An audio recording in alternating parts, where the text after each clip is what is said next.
আমাদের স্বাধীনতার সার্বভৌমত্বের প্রশ্নে আমরা ৭১ একটি মানচিত্র পেয়েছি লক্ষ লক্ষ শহীদ ভাই বোনদের আত্মত্যাগের মাধ্যমে, কিন্তু আমাদের স্বাধীনতার সার্বভৌমত্ব পূর্ণাঙ্গভাবে অর্জিত হয় নাই। আমাদের লড়াই চলমান, এই চলমান লড়াইয়ের জন্যই ৭২ থেকে ৭৫ অনেক মুক্তিযোদ্ধা নিজেদের জীবন বিলিয়ে দিয়েছেন। আমরা ২৪-এর বড় বুদ্ধিকারীরা সেই লড়াইয়ের উত্তরাধিকারী। ৭২ থেকে ৭৫ অসংখ্য মুক্তিযোদ্ধা বাংলাদেশে ৮২ আগ্রাসনে প্রতিরোধ করতে গিয়ে প্রতিরোধ গতি থেকে নিহত হয়েছে এই বক্সলী ফ্যাসিস্ট মুজিববাদীদের হাতে। মুক্তিযোদ্ধারা যে মুক্তিযোদ্ধা না, আমরা জানি সারা দেশে সারা বিশ্বে বারবার বিভিন্ন জাতি তাদের মুক্তি সংগ্রাম করেছে। ভিয়েতনামে তারা ফ্রান্সের সাথে যুদ্ধ করেছে, তারা আমেরিকার সাথে যুদ্ধ করেছে। একটি জাতির মুক্তি সংগ্রাম শুধুমাত্র একটি যুদ্ধে সমাপ্ত হয় এরকম কোনো কথা নাই।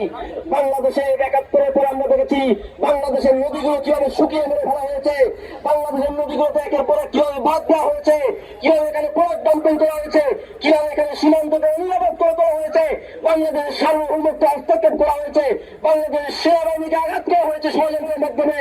বারবার এগুলো করা হয়েছে। আমাদের স্বাধীনতার সার্বভৌমত্বের প্রশ্নে আমরা ৭১ একটি মানচিত্র পেয়েছি লক্ষ লক্ষ শহীদ ভাই বোনদের আত্মত্যাগের মাধ্যমে, কিন্তু আমাদের স্বাধীনতার সার্বভৌমত্ব পূর্ণাঙ্গভাবে অর্জিত হয় নাই। আমাদের লড়াই চলমান, এই চলমান লড়াইয়ের জন্যই ৭২ থেকে ৭৫ অনেক মুক্তিযোদ্ধা নিজেদের জীবন বিলিয়ে দিয়েছেন। আমরা ২৪-এর বড় বুদ্ধিকারীরা সেই লড়াইয়ের উত্তরাধিকারী। এই লড়াই আমরা শেষ করে থাকবো, এই লড়াই আমরা শেষ করে থাকবো।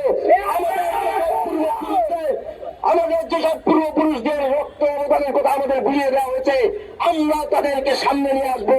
তাদের অনুপ্রেরণাকে আমাদের সামনে রেখে আমরা প্রয়োজনে আমাদের দেশকে মুক্ত করবো, তো শহীদ হবে ইনশাআল্লাহ। এই সামনের দিনের লড়াই আপনাদের সকলকে নিয়ে আমরা এগিয়ে যাবো, এই আশাবাদ ব্যক্ত রেখে আজকে এই সমাবেশে বক্তব্য শেষ করছি। আমি সমাবেশ সমাপ্ত করবো।